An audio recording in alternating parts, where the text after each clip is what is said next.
নমস্কাৰ বন্ধুসকল, আজি আমি যাত্ৰা আৰম্ভ কৰিম বিহুবৰৰ পৰা বাসুদেৱ থান নৰুৱা সত্ৰলৈ আৰু সম্পূৰ্ণ ভিডিঅ' চাই থাকক। আমি বাসুদেৱ থানৰ পৰিৱেশ দেখাবলৈ চেষ্টা কৰিম।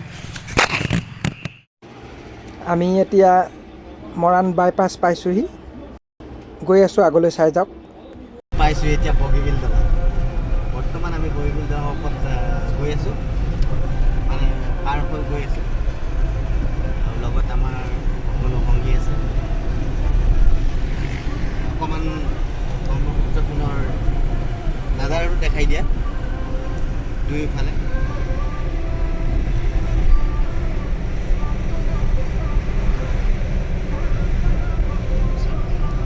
আৰু এয়া আমি পালোহি বগীবিল, আৰু ইয়াৰ চাৰিওফালৰ পৰিৱেশ দেখিছে আপোনালোকে।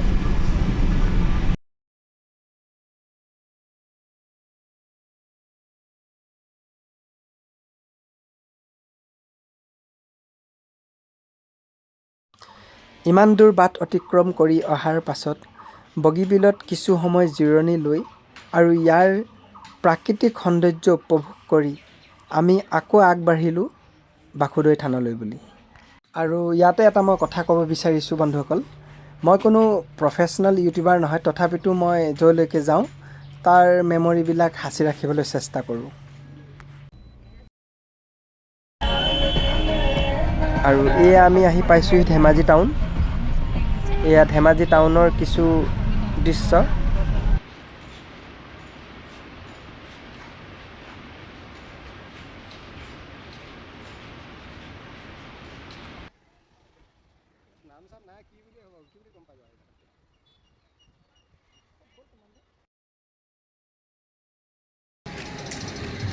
আৰু আপোনালোকে দেখিছে, মাজুলীলৈ যাবলৈ হ'লে বাওঁহাতে যাব লাগিব, যিহেতু আমি পোনে পোনে যাব লাগিব বাসুদেৱ থানলৈ বুলি।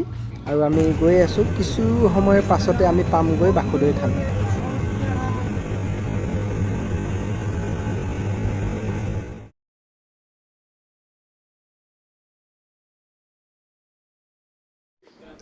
আৰু আপোনালোকে দেখিছে, আমি আহি পাইছোঁহি এতিয়া শ্ৰী শ্ৰী বাসুদেৱ থান নৰুৱা সত্ৰ, মূলদুৱাৰ। অসমৰ পবিত্ৰ তীৰ্থস্থানসমূহৰ ভিতৰত অন্যতম হৈছে শ্ৰী শ্ৰী বাসুদেৱ থান নৰুৱা সত্ৰ। এই থানৰ কীৰ্তন ঘৰৰ লগতে লাগি আছে মূল বাসুদেৱৰ থানৰ দলভাগ। লোকবিশ্বাস অনুসৰি দেৱী ৰুক্মণীয়ে বাসুদেৱৰ এই মূৰ্তিভাগ নিৰ্মাণ কৰি নিজে পূজা কৰিছিল বাসুদেৱক স্বামী ৰূপে পাবৰ কাৰণে।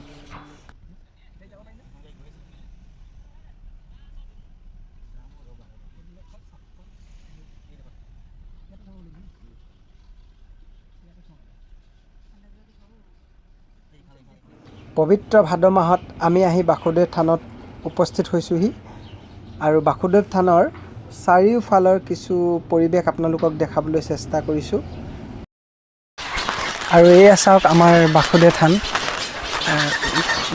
ঢকুৱাখানাৰ অৱস্থিত।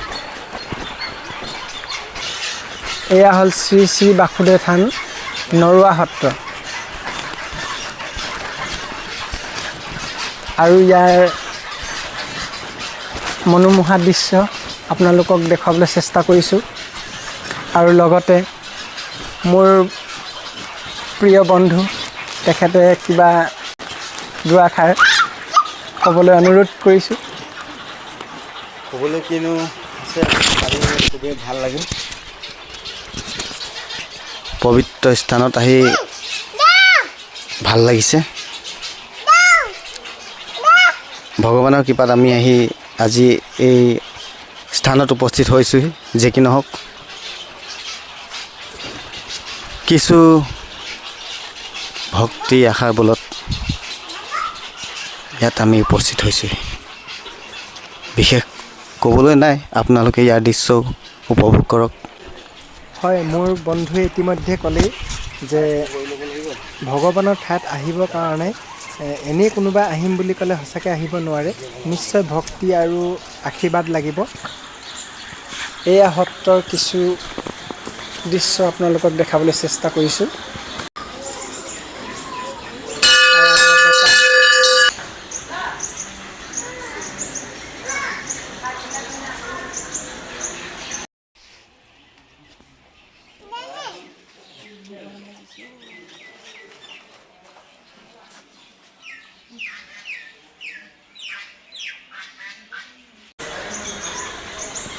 এই আমাৰ বেটী মানুহ প্ৰায় অকলে অকলে খেলি আছে। আৰু লগতে আপোনালোকে দেখিব পাইছে ইয়াত চৰাই, অসংখ্য চৰাই বাহ দেখা পোৱা যায়। আৰু ভকতসকলে নাম প্ৰসংগ কৰি আছে।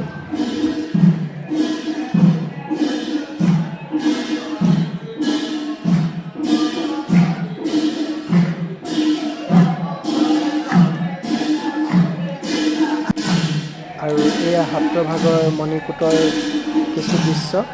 লগতে আমাৰ বেটীয়েও ভকতসকলৰ লগতে নাম প্ৰসংগ কৰি থকা দেখা পোৱা গৈছে। এয়া হৈছে আমাৰ নৰুৱা সত্ৰৰ মণিকূট। বাসুদেৱ থানৰ ইতিহাস হয়তো বহুতে নাজানে। যিসকলে নাজানে জানি লওক, এই ভাগ থানতে দেৱী ৰুক্মণীয়ে নিজে শ্ৰীকৃষ্ণৰ মূৰ্তি নিৰ্মাণ কৰি পূজা কৰিছিল আৰু সেই ভাগ মূৰ্তি এই থানতে স্থাপিত কৰা হৈছে।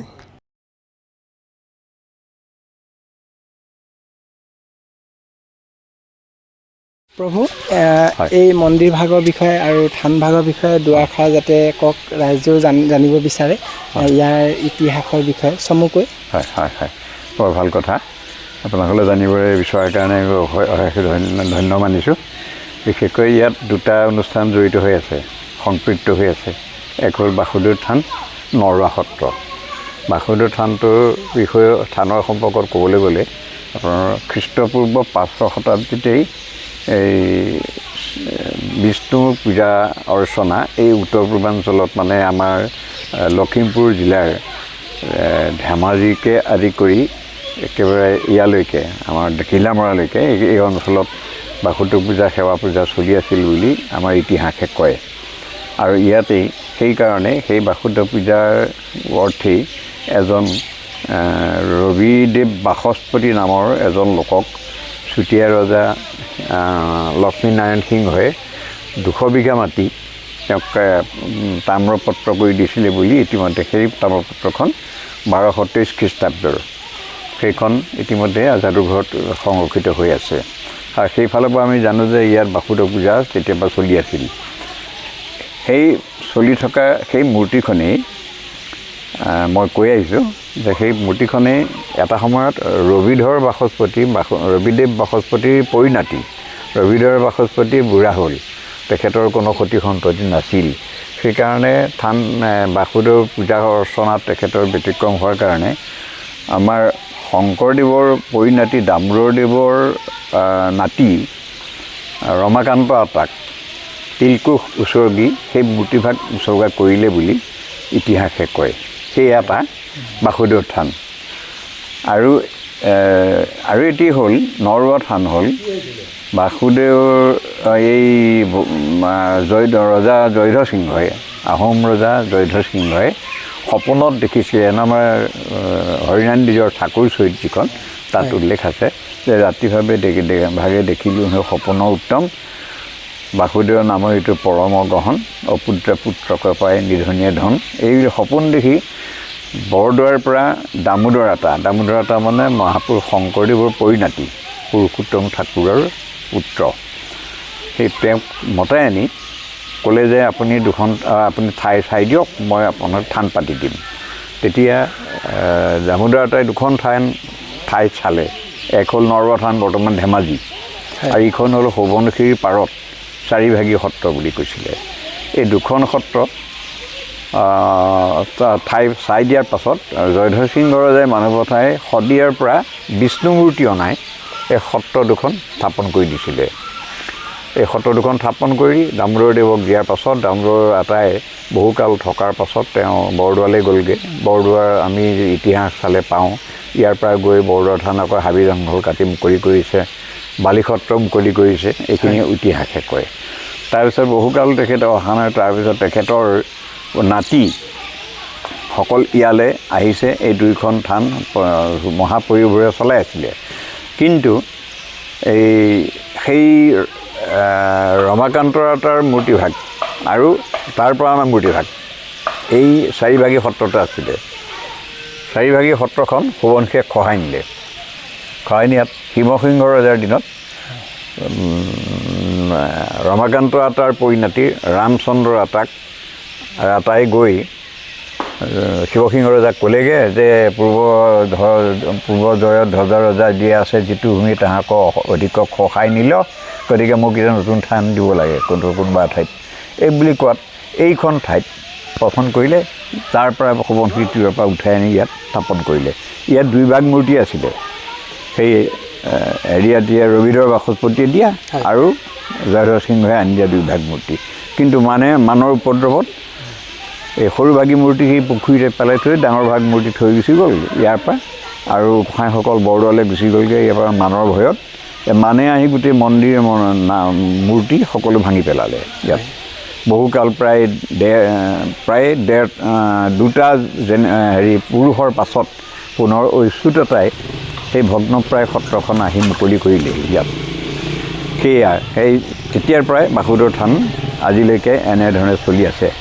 সেই ভগ্নপ্ৰায় সত্ৰৰ সকলো মুকলাই হাবি জংঘল কাটি পুনৰ এই পুখুৰীৰ পৰা মূৰ্তিভাগ উঠাই আনি বৰ্তমান যি ভাগ মূৰ্তি আছে, আগৰ সেই এভাগ মূৰ্তি ভাঙি পেলাই টুকুৰা কৰিলে, সেই টুকুৰা সেই আসনতে সেই ভাগ স্থাপন কৰিলে আৰু পুখুৰী পেলাই থৈ যোৱা মূৰ্তিভাগ ইয়াতে স্থাপন কৰি বৰ্তমান পূজা সেৱা ওম নমো ভগৱতে বাসুদেৱ এই দ্বাদশ অক্ষৰৰ মন্ত্ৰেৰে বাসুদেৱ সেৱা পূজা কৰি থকা হৈছে। আৰু তেতিয়াৰ পৰা বাসুদেৱৰ জয় মহিমত ইয়াত বাসুদেৱৰ বহুত মহিমা আছে। অপুত্ৰ পুত্ৰকৰ পাই নিধনীয়ে ধন অন্ধ কিছু পাৰে, আৰু চাকৰি প্ৰাৰ্থীসকলে চাকৰি বিচাৰিলেও চাকৰি পায়।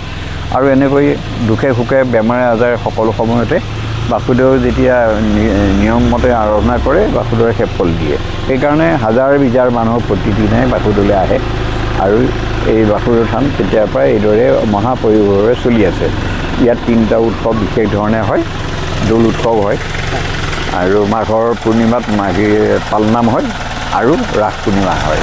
কালি আমাৰ ৰাস পূৰ্ণিমাত ৰাস হৈ গৈছে।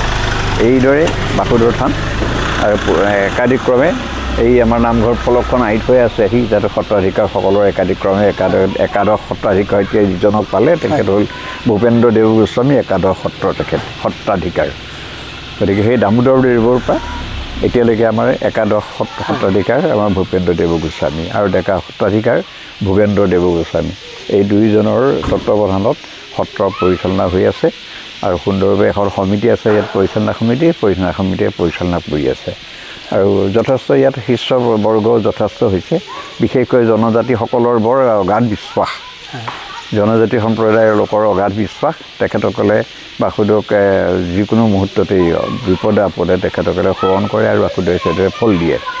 সেইকাৰণে যথেষ্ট শিষ্য বা জনজাতি সম্প্ৰদায়ৰ মাজত, বিশেষকৈ মিচিং সম্প্ৰদায়ৰ মাজত শিষ্য সংখ্যা অধিক। আৰু এইখনেই হ'ল বাসুদেৱ থান, যিখনক বোলে উজাই নৰৰ ভাতিত বৰদৰ মাজত বাসুদেৱ থান বুলি আমাৰ লোকপ্ৰবাদ এটা জনবিশ্বাস মতে চলি আছে। এইখনেই বাসুদেৱ থান। ধন্যবাদ। আৰু আমিবিলাক আৰু ডেকা সত্ৰীয়া আছোঁ। বহুত ধুনীয়াকৈ ব্যাখ্যা কৰিলে, আৰু তাৰ বাবে অশেষ ধন্যবাদ। আপোনালোক কৃতজ্ঞতা থাকিল। আৰু আমি জানিব পাৰিছোঁ, শুনামতে এই মূৰ্তিভাগ হেনো ৰুক্মিণীয়ে পূজা কৰে। নিশ্চয়, এইভাগ মূৰ্তিয়ে সেই মই ক'বলৈ পাহৰি গৈছিলোঁ। শদিয়াত থকা মূৰ্তিভাগ তাহানি ৰুক্মিণীয়ে যেতিয়া কৃষ্ণক পাবলৈ ব্যাকুল হৈছিল, তেতিয়া এই মূৰ্তিভাগ পূজা কৰি থকা বুলি লোকপ্ৰবাদ লোকবিশ্বাস আছে। আৰু সেই মূৰ্তিভাগকে আনি ইয়াত স্থাপন কৰি দিছিলে জয়ধ্বজ সিংহ ৰজাই। সেয়ে গতিকে বাসুদেৱ হ'ল, নামটো হ'ল বসুদেৱস্য পুত্ৰ ইতি বাসুদেৱ। বসুদেৱৰ পুত্ৰৰ কাৰণে বাসুদেৱ পৰিছে। যেতিয়া কংসৰ কাৰাগাৰত কৃষ্ণ জন্ম হৈছিলে, চতুৰ্ভুজ ৰূপ লৈছিলে। সেই ৰূপটোকে বাসুদেৱ ৰূপ বুলি কোৱা হয়, আদি ৰূপ। সেইকাৰণে বাসুদেৱৰ, সেইকাৰণে সকলোৰে বিশ্বাস সেই আদি ৰূপক ধ্যান ধাৰণা কৰিলে যেন মনৰ বাঞ্ছা পূৰ্ণ হয়। ধন্যবাদ, বহুত ধন্যবাদ। কৃষ্ণ। ভাল পালোঁ। আৰু আপোনালোকে দেখিছে বন্তি জ্বলোৱা গৃহ। ভক্তসকল আহিলে ইয়াতে চাকি বন্তি জ্বলাবলৈ দিয়া হয়।